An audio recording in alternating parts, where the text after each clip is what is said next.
طبعا احنا كلنا درسنا انجليزي من اولى ابتدائي، واغلبنا لحد دلوقتي بعد ما اتخرج ما عرفش ان هو يتكلم بلغه انجليزيه صحيحه.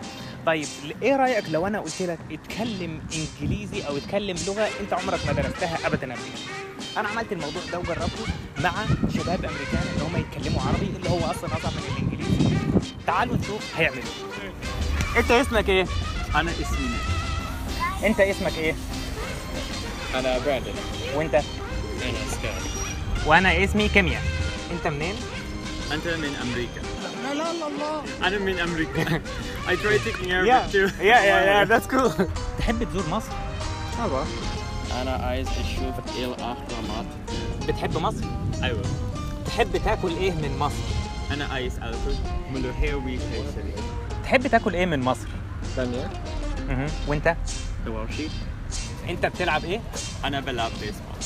تحب تقول ايه للناس اللي عايزه تتكلم انجليزي؟ بتكلم إنجليزي كتير. بسمع إنجليزي كتير. L, it's two letters. It means the. Ahramat is pyramid. So when I say الأهرامات, the pyramid. الأهرامات. الأهرامات. Darn it. Okay. That part's hard. أنا عايز أشوف أنا عايز أشوف الأهرامات. I get top.